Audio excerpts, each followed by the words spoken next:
I'm artist Leslie Sobel. I'm one of the Nomad MFA students graduating and having our show at the Joseloff Gallery now. Hope you'll come and check out our work. Why do I create?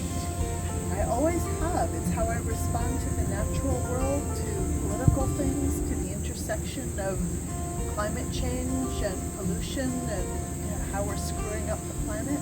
It's just how I process my ideas and my emotions about the world. I've been an artist all of my life. I was a kid doing art. I went to undergrad for art. I'm an older student, so in the middle of that time I ran a software business for a decade, and then I went back to making art full-time, and I've been a full-time artist for more than 20 years before I came to grad school, so it's never too late. My show here is about the intersection of pollution and climate change in two watersheds, and also how COVID comes into that in terms of how we respond to the environment, how we take care of it and each other, or more perhaps to the point how we're not. I look at algae blooms on the Great Lakes and the Mississippi River watershed, and those are blooms that are toxic algae created by a combination of too much pollution and warmer temps and flooding from climate change, which combine to make blue-green algae that produces toxins, which are poisonous to people and to animals. Well, I live in Ann Arbor, Michigan, which is surrounded by the Great Lakes.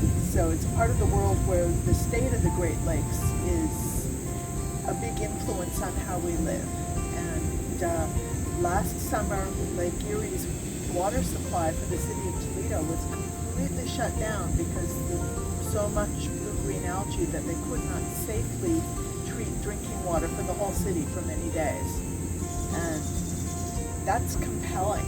It's scary. The water is green, it's thick, it's got tendrils of stuff floating in it. So it's a very physical interface experience of what we're doing to the planet in a major city, and suddenly it's not, and that's something we mostly take for granted. And the Mississippi River watershed, partly because it's the drainage system for most of the country, it's hugely important, and it drains into the Gulf of Mexico, and there's a big dead zone in the Gulf as a result of what's coming out of the Mississippi River in part. And again, these are issues of stewardship, they're issues of how we treat the environment, and ways in which people who are hundreds or thousands of miles away are affecting specific places. We're all connected. We all need to take care of the land and the water and each other. And when we don't, we have pandemics, we have climate catastrophes, and if we don't change how we live now, there's not going to be anything left going forward.